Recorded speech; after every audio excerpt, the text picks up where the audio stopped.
Hare Krishna, Sri Srimad Bhagavad Gita, chapter number 8, sloka number 16.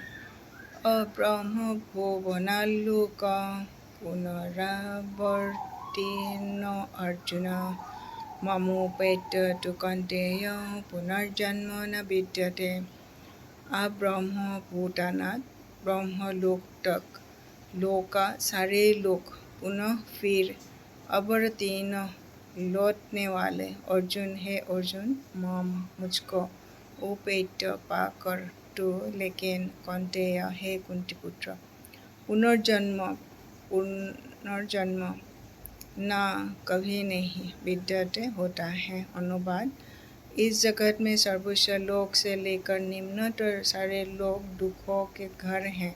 यहाँ जन्म तथा मरण का चक्कर लगा रहता है, किंतु हे कुंती पुत्र, जो मेरे धाम को प्राप्त कर लेता है वह फिर कभी जन्म नहीं लेता। हरे कृष्ण हरे कृष्ण कृष्ण कृष्ण हरे हरे हरे राम राम राम हरे हरे।